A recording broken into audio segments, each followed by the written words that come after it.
Hey guys, welcome back to the channel McNallie Money, the official home of power mining analysis. Stop number 4 on our Texas tour was Corsicana, the Riot facility. We've been here last year and boy, what an incredible difference in the last 12 months. We're going to be walking you through exactly what we saw in today's video. Before we get into it, take a second, smash the like button, guys. Big help to myself and the channel. If you're not already subscribed, McNallie Money, feel free to join. And let us know in the comment section below if you're currently holding shares of Riot and what you think about this company moving forward. With that being said, let's get into today's video.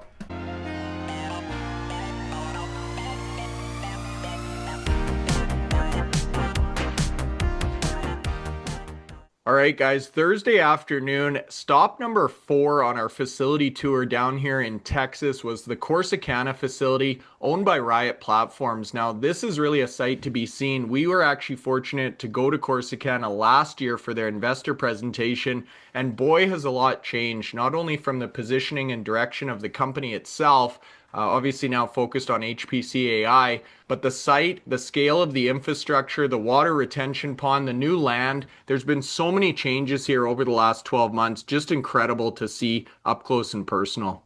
Yeah, it was a second visit for us, and as you quite say, the changes were apparent as we arrived at the entrance again. There, met by probably the most secure site we've been to. Armed guards at the entrance there, checking all the details, making sure that we were the correct attendees arriving, and they sort of then guided us to the meeting point. Where we met many of the senior team that had turned up and flown in just for this visit. So a big thank you to the team for doing that.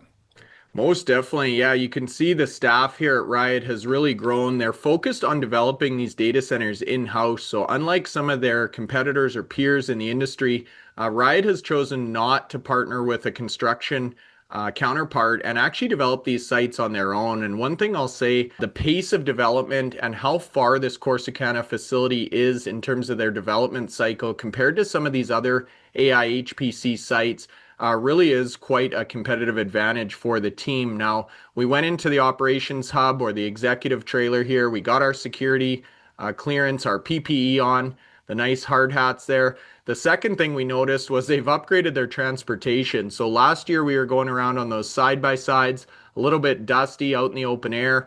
They've now upgraded to an actual bus on location, and this allowed the team to actually come on the tour with us. Yeah, no, an amazing experience to go on the bus round there because you then got access to see everything from the windows itself. You're not in a car where you've got two or three people there, maybe blocking your view, but no, a big addition and actually really important because one thing that some of these companies want to do, they want to, let people know, have site tours and see the facility there. There'll be many analysts out there, the Wall Street guys there, and some of the investors also want to see. So, but just even getting staff around, I mean, these are massive sites, so just having that bus there will enable them to do that as well. Obviously, when we visited last time, the site was under construction. We'd completed buildings A1 and 2 installed and energized. Buildings B1 and B2 were built, but not yet installed with the immersion cooling technology. As we turned up now, since that period, that the 266 megawatts has grown. They've purchased the site 593 acres, and they've also purchased a second site literally across the road, which is just under 60 acres there. And, that's an important part of the jigsaw puzzle for Riot. It certainly is. Yeah, we talked last week about them initiating their shell and core design on this new data center campus. That's going to be the location. We'll talk about that in a second. But the first stop on the tour was the substation. So we got on the bus, we drove down. As you can see, this substation goes on really as far as the eye can see, essentially double the size it was last year. The amount of power infrastructure at this facility, just incredible. We'll talk about ESS Metron in a second as well, but really hard to grasp how much infrastructure is on these locations. Now, next to the substation, another unique advantage of Riot is their water retention pond. This was another major change from last year. Last year, they had just dug out this area. There was not much water. This year you can see, Anthony, essentially Lake Corsicana. I think this is the largest body of water I've seen to date in Texas on this trip.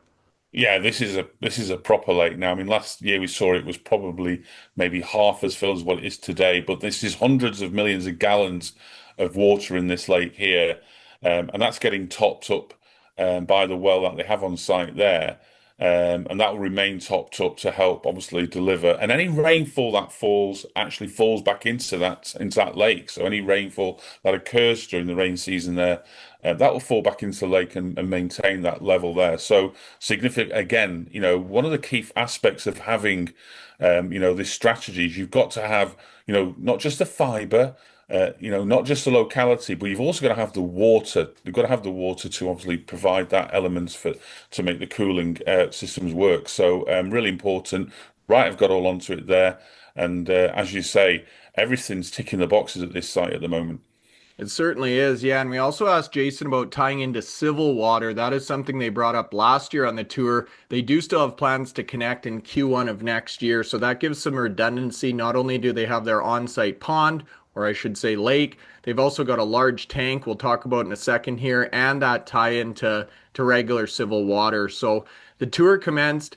We started getting into the buildings. You can see slicing and dicing with the management team here, which was just phenomenal. The first building we went into was the initial construction at the site. You can see some of the older model immersion tanks in this facility. And really, to our surprise, Anthony, these are quite mobile. You can see a lot of advances in the technology or the design here. We recall Rockdale. A lot of the immersion technology was under the concrete in the floors. You can see now they've opted to bring that stuff up above ground, giving greater access to the technicians, better access to repairs, and the ability to actually move these tanks if and when needed. Yeah, and I think that third part's really vital when you consider this site. This site is located um, probably 60 miles away from Dallas and in between Dallas and Austin. So you've got two major cities there. Location wise, we've heard not from Riot, but from other experts in the field that Riot has two of the best operating sites in terms of if you were to deliver a HPC strategy surely from where the locations are. One of the key aspects is you've got to be close to a major city, major hub as well, which enables that transmission to be much more effective.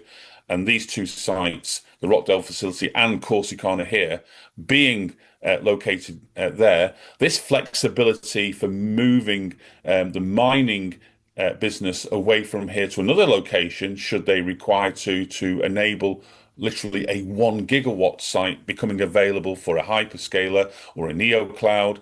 It offers greater opportunity for any potential client. Yeah, you're right there. And we talked to Jason and team about this strategy. One interesting piece of information they shared, a lot of the hyperscalers, so you think about the Amazons, the Googles, the Oracles, they're looking out maybe 2 or 3 years in terms of their development of these sites. They're looking for larger sites, bigger builds, more infrastructure, obviously longer construction timelines. But he did mention the neo clouds. So it's kind of the mid-size between enterprise and hyperscaler actually having a more aggressive timeline as they're trying to front run some of these hyperscalers. So you brought up an interesting point there. The demand for these megawatts is definitely real. It's definitely active in the market, and the ability to move or relocate some of these mining rigs really is a great advantage to the team. The other thing we talked about was the timing of this. If you look at the PPEs that are in place at this Corsicana facility, the lifespan of these miners and essentially the next halving, everything lines up very nicely in terms of potentially converting this mining operation into that HPC moving forward next halving cycle. It is, and they have so many different options to look at here. I mean, obviously they have the 400 megawatts of mining there, which is great because that's bringing in real cash flow now over the next couple of years. And remember, these buildings are going to take a bit of time to put up there. So having that cash flow coming in will help them not having to borrow maybe as much as a company that's starting without any Bitcoin mining and going out there trying to deliver HPC strategy. They have an option to retain the mining on site, even if they go down the route of utilizing the other 600 megawatts for HPC. And the reason for that is quite clear.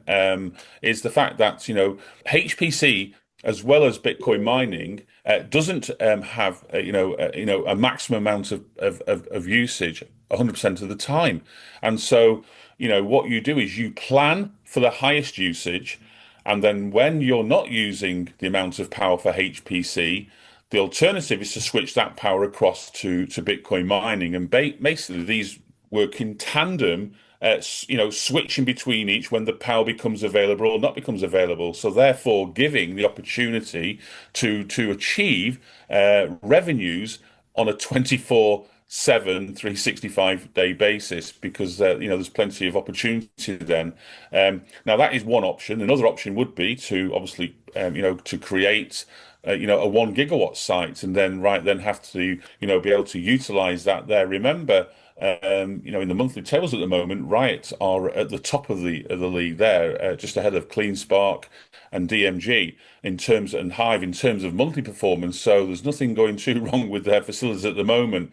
A few years ago, we had a few issues, but they've certainly got past that stage, and they're actually delivering on a regular basis. So they're proving now they are one of the best operators in the mining space. Can they now, with that team they have there, that experience in the team that they brought in, can they now, literally do the same for HPC?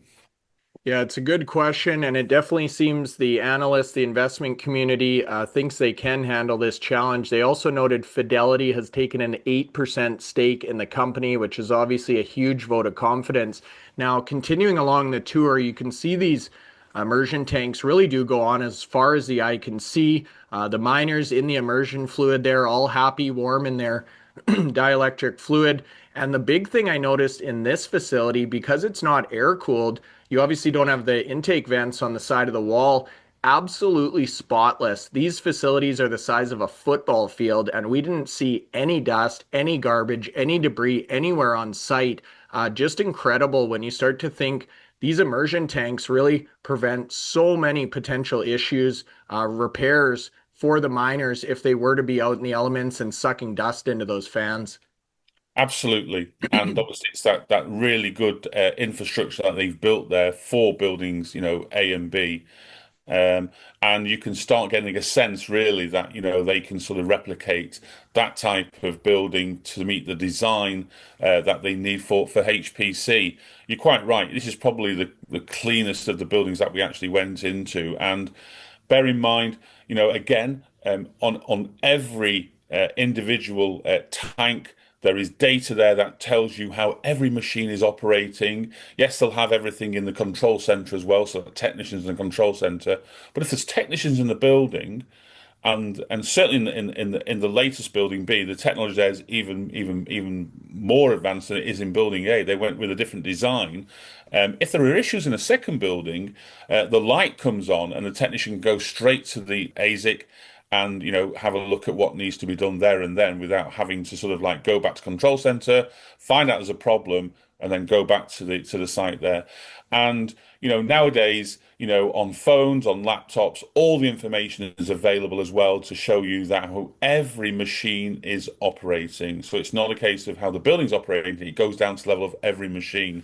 And then you can then just go in and tweak where you need to. Again, on the site, they have a repair center like we've seen on other sites there. It's a significant repair center. Again, there's a lot of mining machines on this site here. And so they can do many of the required maintenance or software changes on site, very few miners having to go outside. And one thing that Jason said, and also we have a lot of machines that we can just swap in there. So again, if it's something more serious and a machine has to leave the site, they can swap in that machine whilst one gets repaired and then gets returned at a given period afterwards. Yeah, and we've actually got a great image. It's not just a small red light at the top of the tank that changes color if there's an issue. You can see the entire logo there, the Riot logo that's currently shown in blue. That'll actually change to red, so very futuristic.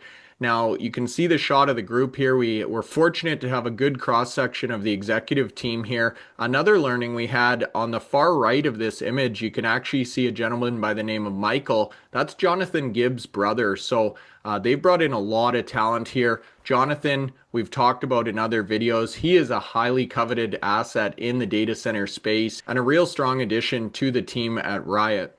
Yeah, so Jonathan Gibbs, he he was well sought by many, many other companies, but Riot have managed to get him to be part of the team there. He brings an immense amount of experience, 15 years of global leadership in data center development, operations, and platform growth. That's the type of experience that Riot needs as they progress, not just Corsicana, but the Rockdale facility as well. He's also successfully executed data center projects totaling over a gigawatt of capacity across North America, Europe, and Asia. And the portfolio he's worked on represents more than 17 billion in global infrastructure investment.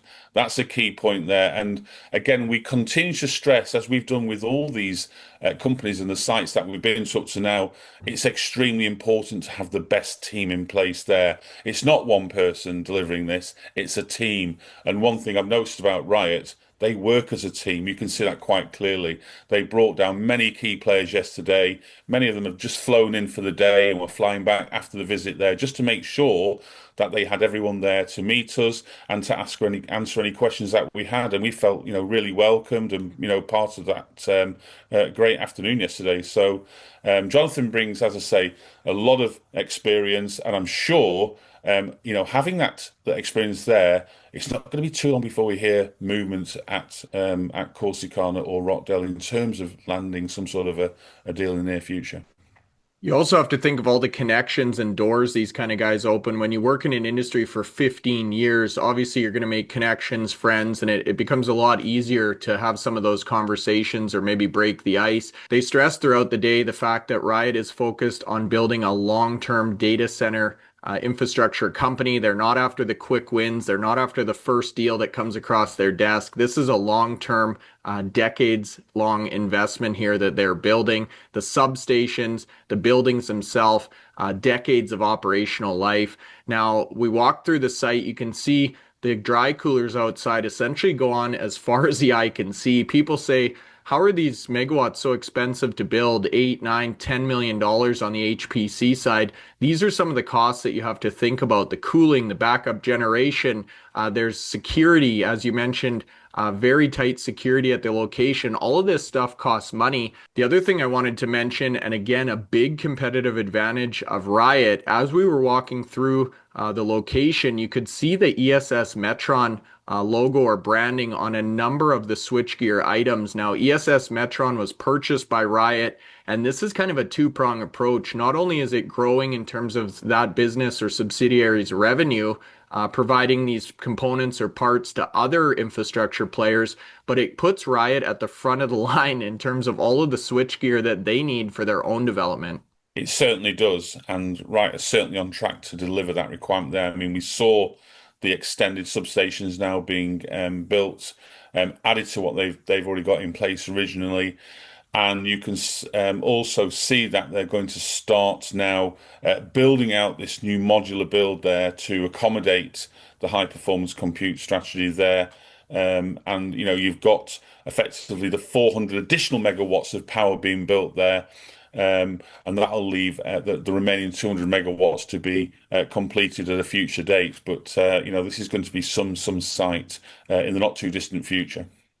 So earlier in the presentation, we talked about the water component of this site. Not only do they have that civil tie-in on the roadmap, they've got the lake. They've also got an enormous water tank filled with trucks from town on site, 450,000 gallon tank. Now, from the first image here, it's hard to get some scale or reference. If we actually show one of these water tankers that pulled up as we were there, you can really get a frame of reference for how massive this tank is. And again, to your point, Anthony, the importance of water at these facilities cannot be understated, especially in a climate like Texas.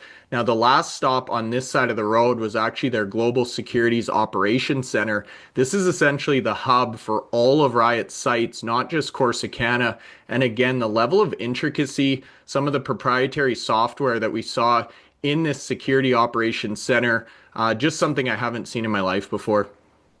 No, and like you say, the cameras locations across all three sites, and clear imaging there to show the security available. So you've got one control center, monitoring literally everything that's coming and going from these sites, doing a great job. Yeah, most definitely. Now, this is where it got really interesting. We loaded up on our bus. We drove directly across the street, so adjacent to the site. This is their new 67-acre parcel of land, and this is really where that core and shell data center construction is going to take place. So you can see on the aerial image here, the location of this new parcel directly adjacent to Corsicana, which makes it phenomenal. They've started to talk about the design here, a multi-level data center, and this is really what has analysts and investors so excited about the Riot story.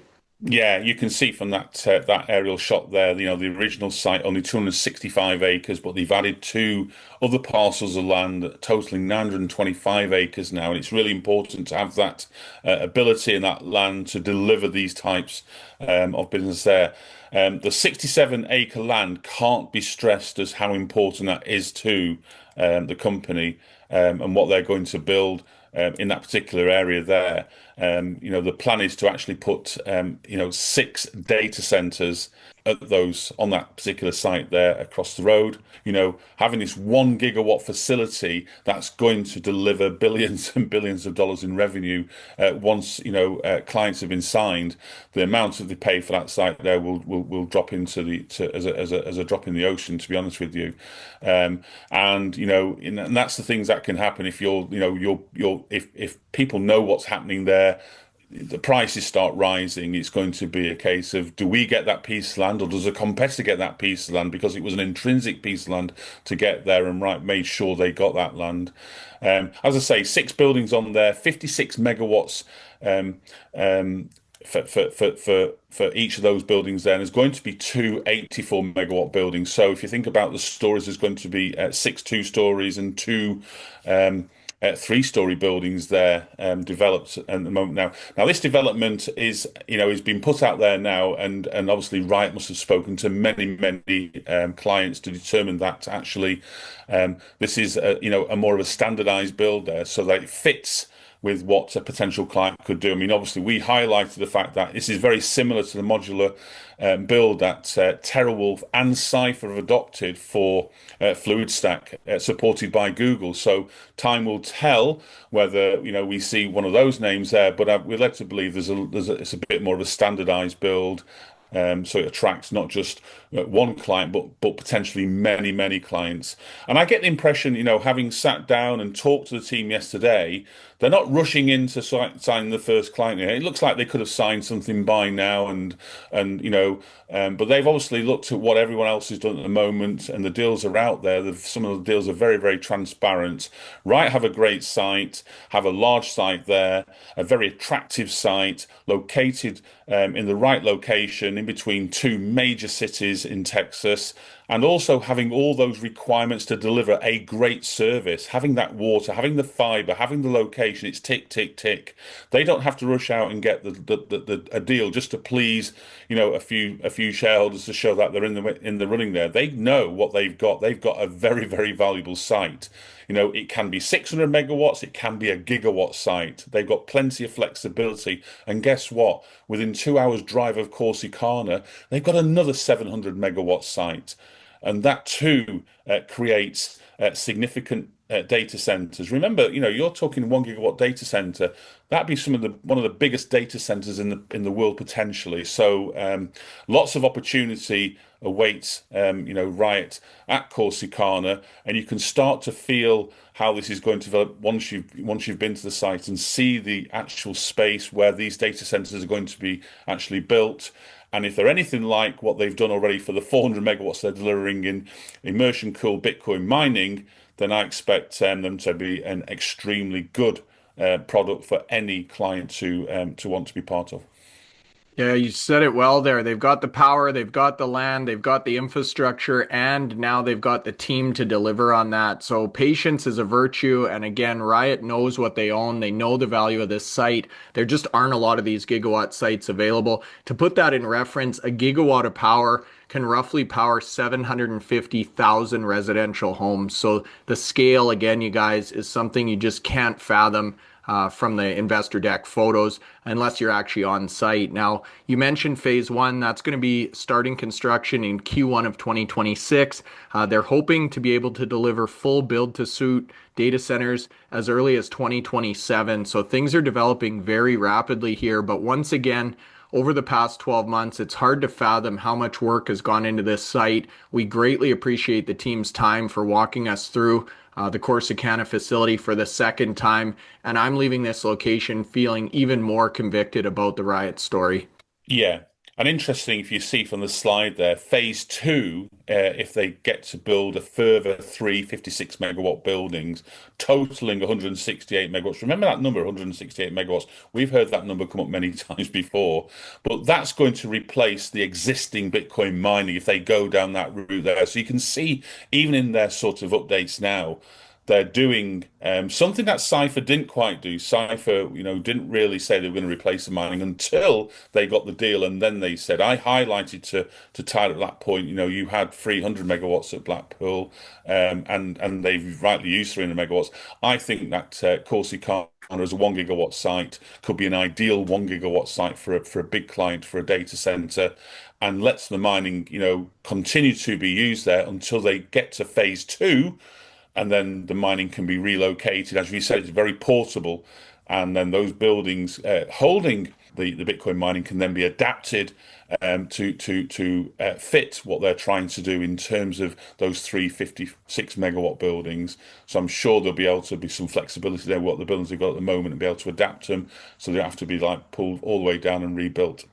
Yeah, they're very complementary businesses when you look at Bitcoin mining adjacent to HPC AI, acting as that power sink. As you said, they only operate at full PUE on the very hottest or most extreme day of the year. And the Bitcoin miners have that competitive advantage as they already know how to operate and run these facilities. And Jason also mentioned the Bitcoin mining acts as a bit of a competitive advantage for new land acquisition as they're able to monetize the land a lot quicker than potentially a 2 or 3 year data center build. So this allows them to maybe bid a little bit higher than some of their competitors, get access to these locations, monetize them while the data center construction happens, and again, puts these Bitcoin miners potentially out in front of other bidders. Overall, just an incredible day at the Corsicana site. Congratulations to the entire team. Thank you for the hospitality, and we look very forward to next year coming down to the site and seeing that first phase of construction across the street.